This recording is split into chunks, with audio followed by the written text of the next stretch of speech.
survey of American school children and Chinese school children, and they asked the Chinese school children, which job and which profession would you most like to do when you're older? And the Chinese school children were usually given an example like doctor or engineer or maybe astronaut or something a bit more exciting. And the number one job that all people in the West, the United States, the United Kingdom, that all school children want to do is vlogger or influencer. You can go viral for being a clown, or you can go viral for actually being insightful and knowledgeable and people wanting to listen to what you have to say. If you're 19 years of age, the odds are you don't know anything. I was relatively interesting for a 19-year-old. I had my kickboxing career. I'd read, probably about 1,000 books at that point. I knew a lot of stuff, but I was still infinitesimally less interesting than I am today. What you're better off doing at 19 is going traveling, going backpacking, going hitchhiking, doing some interesting things, doing some dangerous things, doing some things that give you cool stories to tell. Then and only then should you think about making online content and trying to be famous as an influencer or somebody that people on the internet may want to listen to. Because otherwise, no one gives a shit. I always took opportunities to travel and see the world from when I was very, very young. The first trip I ever took without a parent, I was 15 years old, and I went over to The Hague in the Netherlands because I had a friend who lived out there, a guy who I used to work with at the fast food restaurant, funnily enough, and that was the first trip I ever took by myself. I was going to Egypt. I looked at the pyramids when I was 17 and a half, 18. I snuck beer inside one of them actually and sat and drank beer where the sarcophagus was, so maybe the Pharaoh's curse is coming back to haunt me now, and that's why I'll have all these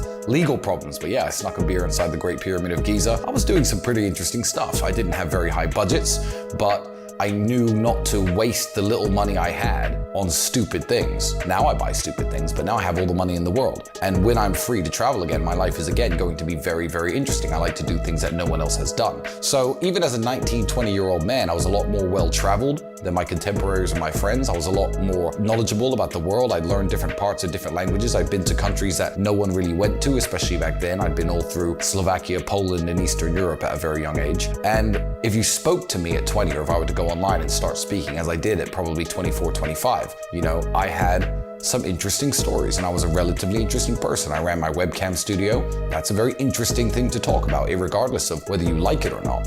It's one of the reasons myself and my brother took off, because we were the only people who worked inside this industry, who were sitting in front of the camera talking about how it works, what the insights are, and we were both professional fighters. We both had our kickboxing careers. We've both been around the world a bit. So even as young men, a lot of people gravitated towards us because we had something interesting to say. If you get a job straight out of high school and you work your job 5 days a week, every single day for 6 or 7 years, and you're 25 and you haven't done anything, don't think about trying to be an online influencer. And this is when you get the very worst of people online, when you don't actually have anything original to say yourself. So what you do is you just regurgitate other people's content. When Andrew first became popular, there was a whole series of Andrew Tate copycats. They'd sit around, they'd try and say the same things, and they try and describe the way Andrew works and the way Andrew lives, and I guess use stolen valor essentially to pretend that they're this insightful man who understands male-female dynamics better than anyone else. But at the end of the day, all of those people have now disappeared. Andrew Tate copycats have disappeared from the internet. Why? Because they weren't authentic.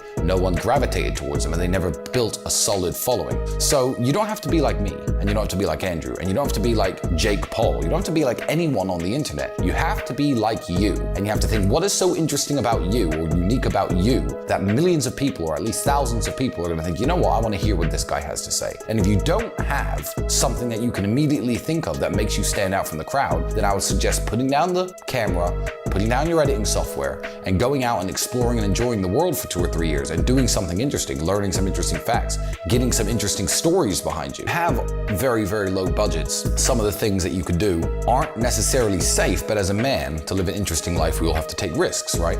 If you live in California, I don't know, hitchhike from California to New York City or to Florida. Try to get somewhere else without any money, without a car of your own. Do something interesting. There was a guy who I still speak about to this day. He rode his bicycle from the Netherlands down to a city in Romania, and I went to meet the guy, and I guess he was quite an interesting person, but that's something no one else had done. He was sleeping under bridges and sleeping under motorway passes in the Romanian forests, which are filled with bears, as you know if you've ever seen any of my footage driving through them. And it was just an interesting thing to do. And I think that that's something that he'll have forever, and it's something that he'll carry around with himself forever. And he'll always have a very interesting story to tell, Go interrating. Get a backpack, take a train in France, try and get to Moscow, Russia. Do it.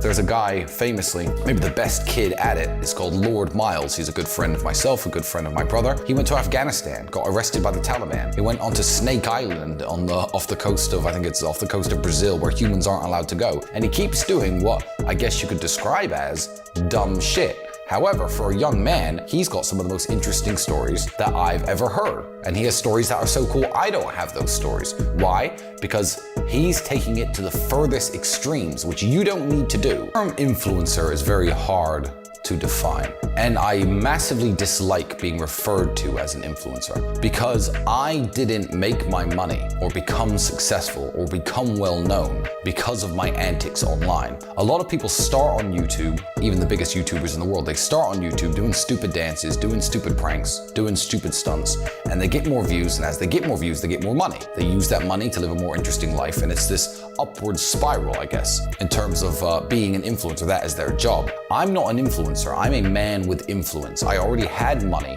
I already had stories. I already had a successful life. I already had a Lamborghini before I decided to post anything online. I think I bought a Lamborghini only about a year or two after Instagram was even invented. So avoid being a content creator for the sake of being a content creator. When someone asks me, what do I do? And especially when I was younger, I'd say, well, I'm a professional kickboxer. Yes, I make videos on the internet, but I'm a professional kickboxer. Then it was, oh, well, I make videos on the internet, but I run this interesting business. It's a webcam studio. Well, you know, I make videos on the internet, but I run one of the world's largest online universities teaching hundreds of thousands of young men and women how to get rich and how to make money online. I own university.com. Those are my accolades. What do? I'm a car collector. What do you do? I've always got something about me more than just the fact that I make videos online, because I don't need to make videos online, and I don't need to do podcasts, and I don't need to stream, and I don't need to push anything out there in order to live my successful life. In fact, my life would probably be a lot less complicated and a lot simpler if I didn't do these things. But I guess this is my way, as an older man who's taken a bunch of risks when I was younger in the kickboxing ring and going to dangerous places. I guess this is my way of dancing with the devil, if you like. This is my way of walking the tightrope, because I'm very aware that a lot of the stuff, especially my brother says, puts a big target on our backs. It puts a very big target on our backs from some of the world's most powerful people, and they know that millions of young men listen to us, so they want us in jail and they want to put us away. It's interesting and it's fun and it keeps life interesting. I guess that's why I don't quit. But also I get this weird sense of satisfaction that all the people who send me fan mail that I help, Tristan, you've changed my life. Tristan, I'm fitter, I'm stronger, I'm richer, I'm making a bunch of money, and it's all because of you. As you get more money, which is very important in life, to continue to make more money and put more money away, you could talk about the most expensive things that you've done. So before it was going on a vacation, then it was maybe buying some champagne in the club, then it was your first supercar, and now the spending's out of control and I can just do whatever I like. So interesting, I think, is the same thing. I think as a young man, to take a small trip to another city can be very interesting.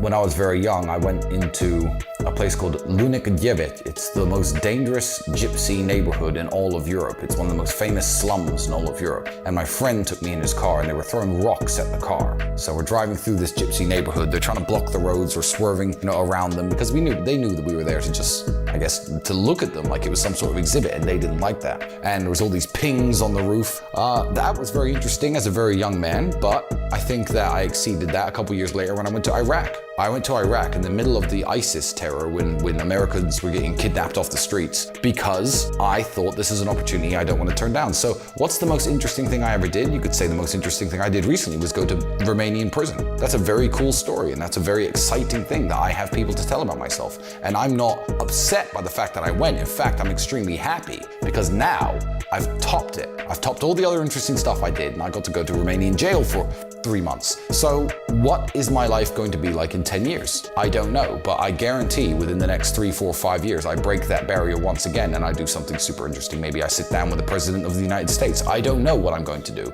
However, I am going to continue to try to top my cool stories. There are negative experiences that are just pure negative. There just are. But something bad that happens to you personally that you survive can always be seen in a positive light. Always. I mean, I have a friend who I've spoken to famously online. He was paralyzed from the neck down almost in a surfing accident. And he says that's one of the best things that ever happened to me. I wouldn't have my wife otherwise. I met my wife in the hospital. She was a nurse there. I don't want to go back and see what my life would have been like if this didn't happen. So if something bad happens to you, no matter how bad it is, and you survive it, it's always a journey of growth. It's always something that's going to help you get better and stronger and more interesting as a person.